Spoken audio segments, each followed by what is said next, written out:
Hi, everyone. Thank you so much for joining me for another episode of Raw Print.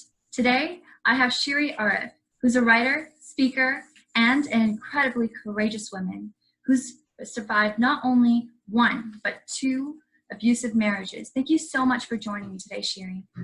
Thank you. It's my pleasure.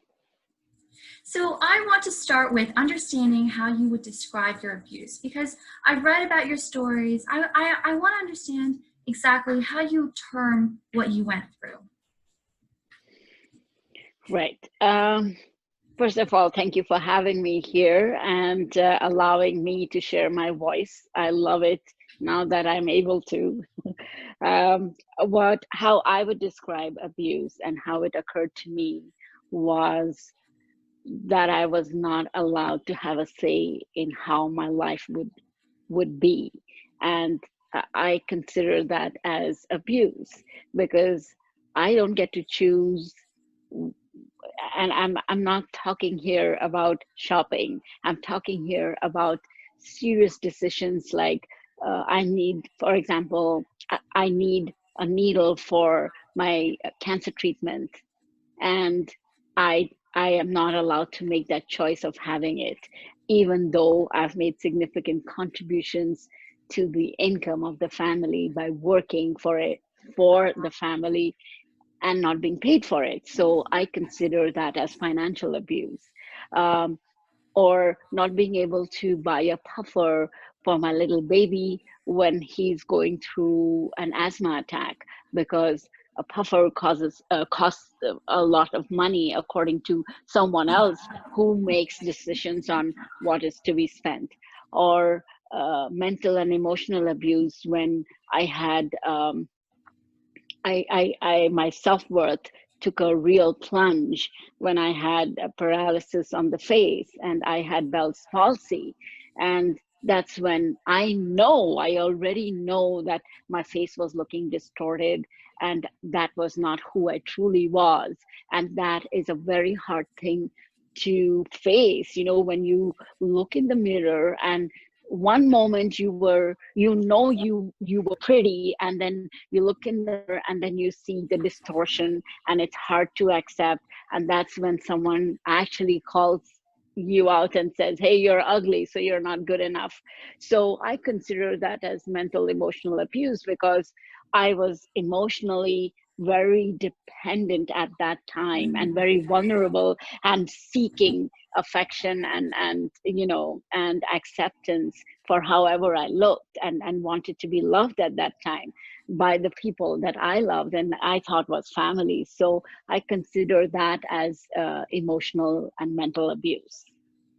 It was So a power struggle from the way that I'm understanding it. So even in small decisions, you didn't have power. In big decisions, there was no question, you don't have power. So right. have organizations that work for women and talk about empowerment, you know what it means. It's really Absolutely having control over your life. Thank you for right. sharing that. And I want to know if you could go back in time to either of your relationships, what would Right. you do differently? What would you tell your younger self? What should she do differently? It's funny that you asked this because somebody asked me the same question and said, what would you tell your 18-year-old? And three words that you would say. And I would only say, please forgive me, because I didn't listen to myself. There was an inner voice telling me not to go for this relationship or not to go for this marriage. And I just quietened that because I thought others knew better what was good for me.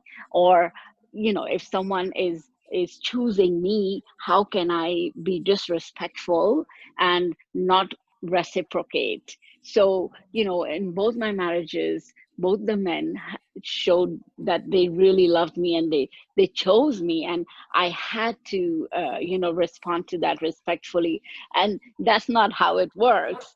So and at 18 I was getting that gut feeling that, okay, especially for my first marriage, that, hey, don't go this way. Or even the second time when I was getting married, something told me within that, no, red flags were all over. But I just thought everybody else knew better. and I was not wise enough or didn't have enough wisdom or knowledge to make decisions independently. And I regret that. I should have listened to my inner voice. So I just tell myself, please forgive me. Yes. Those are very profound words, especially Right. when you think about the past. And when you talk about your story right now, you indicated some warning signs. And I think that these red flags, these indicators, are something that every woman should know, either in advance or during the relationship. She should be able to identify that these are the parts, these are the signs that show, kind of predict that her future might not be as good as she would like it to be. So if you could briefly tell me about some warning signs that your abusers gave you, blended in that love and the appreciation that was there for some time, what really set off those red flags? And what indicators that would you prioritize if you were to give feedback or advice to other women who are going through similar situations? Well, the biggest indicator is when you find out you're being lied to, the lies and the manipulation. And then, I top that with some soppy story where, the person makes you feel like you'd really be a mean person if you don't give in to those lies. There's all, I mean, for example, say in my first marriage, my first husband was into drugs, and anybody who knows a little bit about addiction, you can't trust what they're saying. And over and over and over again, I had to be this good person. I had to be like a greater person. And even though there were stories after stories, he had to say why he couldn't come home, or why was he late, or what happened to the money when he went to work. He got his salary, and what happened to the money. He always had a very good reason. The money fell, some poor person was on the road and he helped the person, and all of that. And it really takes a toll on your goodness. There's a point when you have to choose between stupidity and goodness. Like, that distinction was something that I didn't have. For me, I collapsed stupidity and goodness, and over again, I kept listening to the lies and the stories and giving the person grace that, okay, give him another chance. Or maybe what if he is telling the truth? I would be so guilty and feeling horrible if afterwards I realized that no, he was saying the truth. So, that's what I would call stupidity, because it's not only not helping me, it's not helping the other person. So, goodness to a certain point, but to be naive and not learn from something that is repeatedly occurring and not taking that as a red flag is just a waste of time. Yeah. So you did break off from both of your marriages, and I'm curious to know if you ever had thoughts about returning, or if you had second thoughts about the decisions you made, or if any of them reached out to make up with you. Yes, both of them. So, well, my first marriage, well, in both marriages, both of them, and especially in the first marriage, even my in-law have been, they're a decent family. Even though my first husband had a problem of addiction, but his family is very decent and educated. So my sisters-in-law have been very respectful and loving, and we are connected, and we do stay in touch. I'm talking about my sisters-in-law. However, they did, because coming from India, usually the families are more involved in people's marriages and things like that. It's not just two people making decisions. So my sister-in-law at one point of time did say that you were the best, you were the best person for my brother, and I wish the two of you could come back together because there's no one like you. And I really appreciate that. And I still get goosebumps because, I feel gotten, I feel understood, I feel respected that she said that. However, I am not, I can't handle all that stress and all that, all the problems that I went through, it's like, putting your hand in the fire again knowingly. It would feel the same. So I've been burnt by that, handling that marriage. I don't think I can handle it. So um, I said no. And for my second husband, he's always told me that, because it wasn't his choice to divorce me. The decision came from me, and he wanted me to be there. However, he wants it on his terms, and his terms are that if I stay with him, I fulfill on all the responsibilities and duties of a wife, but I do not ask for any rights of a wife or the honor of being his wife. So it doesn't work that way. It is any relationship has to be, reciprocal, and I have to have my dignity and my respect as his wife. So no. And then the other thing is that, even in the interactions, I realized that with both the relationships, with both my ex-husbands, I think I can have a better relationship with them if I'm away from them. It becomes too overwhelming for me to deal with issues and problems that destroy me. Like, I can't handle it. So no. Considering everything that you've been through, it's been very tough on you, your health, your mental health. Right. What resources did you find helped you out of that situation? And how were your experiences? Were you fully satisfied? Right. So my biggest resource was, going the spiritual way. And I didn't really go and ask for any social worker to support me or help me. I didn't go for counseling.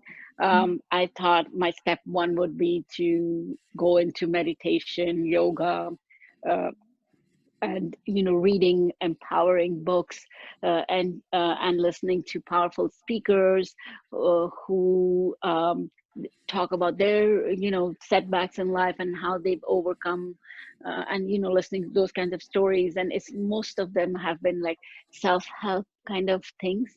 And my biggest grounding and anchor have been my kids, my 4 kids, because no matter what I went through, I had to show up as stable ground for my kids, because I was the only parent. And that has been a blessing in disguise, even though it's been really tough some days when I'm really crumbling and I can't be that stable ground. And I have had to show up. And, like, I am my word as a mother, that I when I chose to be a mother of these kids, that is my commitment, that even if I'm dying, I will show up for them. And that has been my biggest blessing, that kept me from not wallowing and going downhill and staying there. I knew that I had to struggle, I had to get past, I had to push past all the things that were bringing me down, and I had to surface and surface and surface and resurface for them. And in doing that, it worked out for me. So it was meditation, it was yoga, it was prayers, it was books, it was journaling, writing, and talking to some very good friends. I think one of the most powerful things that you said is really to find an anchor in life. Your kids were Right. anchor, they really helped you up and kept you focused on the Right. end. And I think every woman who's experiencing abuse or any difficult situation should try to find that rock that they can always refer to and Right. keep them motivated, keep them driven.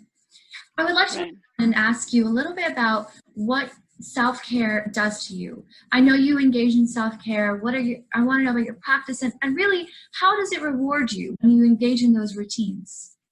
Right.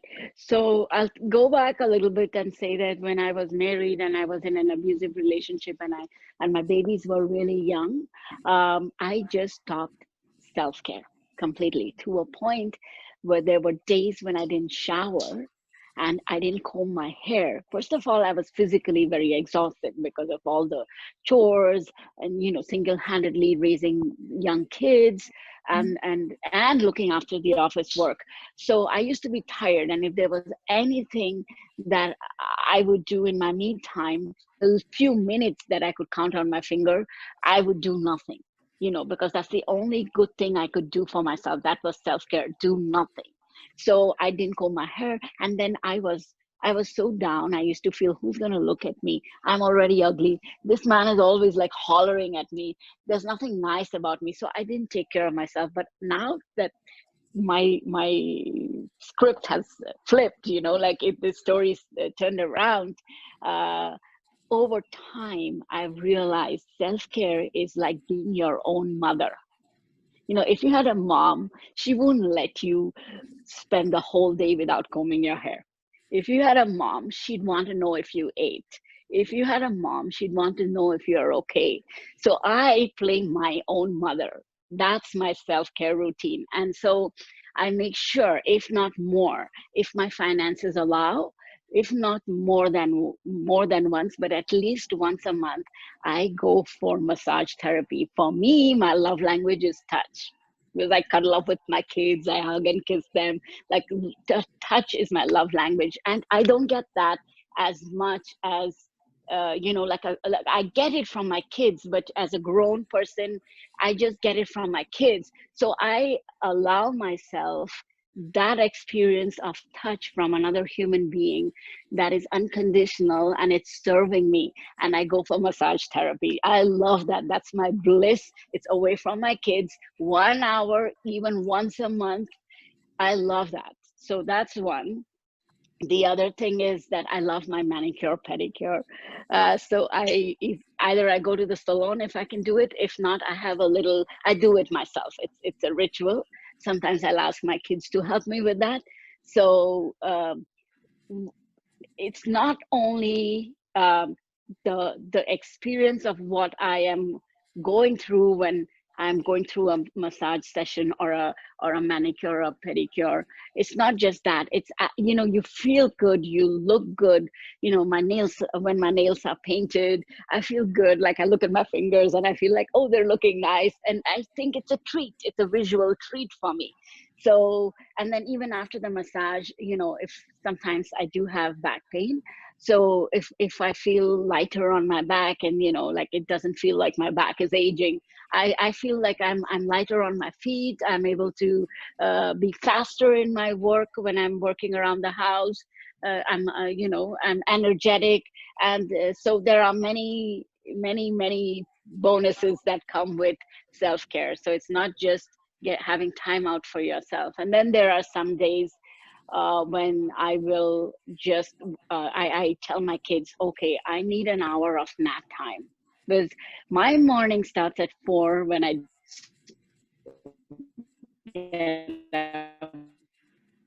I will not do any housework. I will not do anything else. That's when I focus on what I need to write, and my spiritual life and things like that. And then from 6 o'clock, my routine starts, with school and packing lunches and all of that. So from 6 in the morning, I don't sleep at all until I hit the sack at 10, 11 at night. And then there has to be a downtime. So by the time I go to bed, it's midnight. So it's very little sleep. So there are some days when I can squeeze in a pocket of sleep. I just tell my kids, I go to them, tell them, this is my time. I want to sleep, and please help me.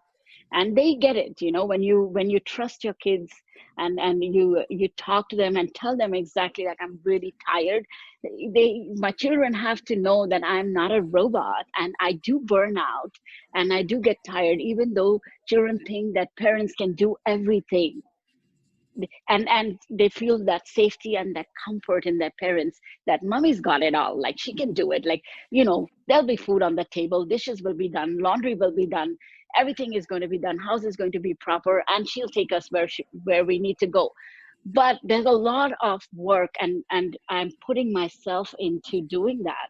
So to ask them for that little quietness, asking them to be quiet. Or sometimes even self-care means asking them to help me, help me, like dust the furniture, or small things, wash your own plate.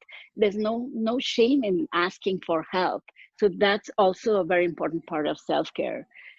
Resting, as I said, resting, or like whatever lights you up, like a massage or a spa day, or going out with friends. I have childhood friends from my school days. We've been friends since kindergarten, and there are a bunch of them here.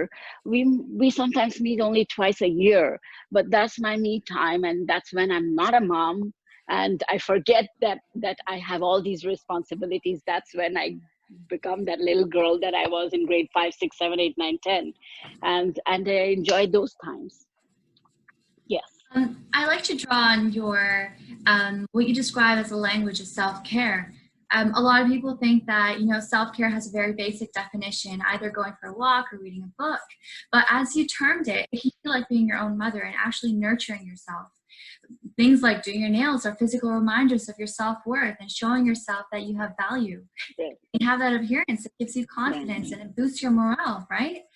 Even though it's a small gesture, right. When we try to, for example, encourage women to put on nail polish as a part of our nail kits in the love boxes, we are giving them that time because they don't have access to those expensive services, those expensive spa services, or having that treatment.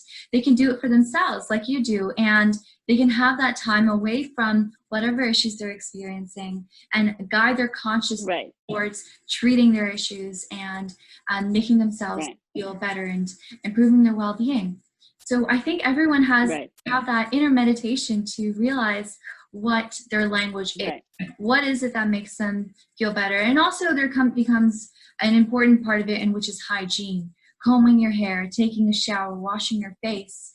All of these, when they're abandoned, they become symptoms of trauma, and they can dwell even deeper if you forget everything. And you just lose yourself, all the mistreatment. And it's incredible how you were able to lift yourself out of that, and also spread the same message that we are at the organization. What I'd like to know, lastly, is as a businesswoman, you focus a lot on your appearance, and it's very important as professionals that we do. But what does it really mean for you when you go out there and perform? When you're on stage, when you're writing, how does it give you a boost for your confidence and self-esteem? See, before you do anything, you need to feel good about yourself.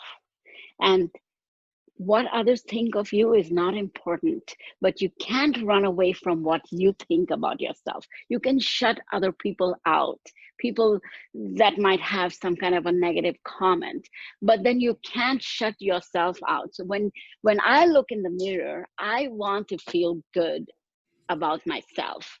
And that's all that matters. It's not about expensive makeup or hairdo or anything. It's what you feel. And so before I go for any talk or before I go for any event, if like I look in the mirror and if I will make sure that I feel good and confident. Then I don't need that external validation. The confidence comes from within because you know how you're carrying yourself. And then it's not just the look, and once it's very important that you start on that note that I'm feeling good because I'm looking good. It adds on to your confidence. And then, if you're prepared for what you're going to speak on, all of that adds up, and then you just show up as who you are. Where it's very important to be very authentic and real to yourself. So if that's why it's very important for me to know that I am looking good. I will feel good. So I am very true to myself. And if I'm not looking good, I'll make sure that I change my outfit or change the way my hair is. And even if someone else says, hey, you're looking good, but if I don't feel good about it, I will make sure that I change things around on my face and make proceed. Yes. It is sort of like a secret weapon that Right. sort of take to any metaphorical battle, whether it's going on stage or applying for a job, going out Right. for a job interview. So it's really just preparing you for that. And you can Right. go to war without your weapons, without your armor, Right. without anything, and just show up. You have to prepare yourself, and it comes with the training. It comes with the layers and layers of self-care that you have to apply to yourself and make a part of your daily routine. And Right. women, when they don't have access to this stuff, they think it's impossible. Like, what am I going to do? For example, I don't have makeup. I don't have the proper clothing, right? And it can really deteriorate your confidence not having access to the very things that are going to ensure your success. So really, self-care is just part of making you a successful person, whatever your goals are. And when we, at the organization, we're trying our best to make everything that a woman might need for her personal or professional life to become successful. We offer like medical aesthetics, we offer self-care, skincare training. So every little thing is really just a step towards, a step closer actually to her dream. So Right. thank you so much for sharing this time with me, Shirin. I really enjoyed learning about your story, and it really inspires me to be able to talk about either your marriages or even how you take care of yourself. I hope that your message spreads to the women who need to hear it most so that they can take the action needed to move Right. forward in their lives. Do you have any last comments? Yes, so self-care can be easy when you're out of a situation, but sometimes when you're in the thick of it, it can sometimes be very hard to find some me time. So when I was in the thick of problems in my life and, dealing with a partner who was mentally, emotionally abusive and with little kids, and I had nowhere to go and I didn't have the money, what I would do at that time, I hadn't even started anything, my spiritual journey or anything. What I would do is, I would allow myself to, it's like facing yourself because you're always hustling, hustling, hustling, and on the run. So I would just take a break and go into the washroom, like especially those who are going through an abusive situation right now, that I would go into the washroom and just sit there with myself. Just sit there with myself. If I had to cry, I'd cry. If I had to do nothing, I'd do nothing. Just deep breaths, calm myself down, and collect myself. Even that helps. So, self-care can be like find your own expression of self-care. Your own Find a language. way, find a way, like find some way to take care of yourself because, and especially if you're a mother or if there are other family around you, your life, like this is my message to every woman who's going through abuse. Your life is not a waste of time. You have come in this world to have your own, to create your own experiences and make it meaningful. Your life is not a waste.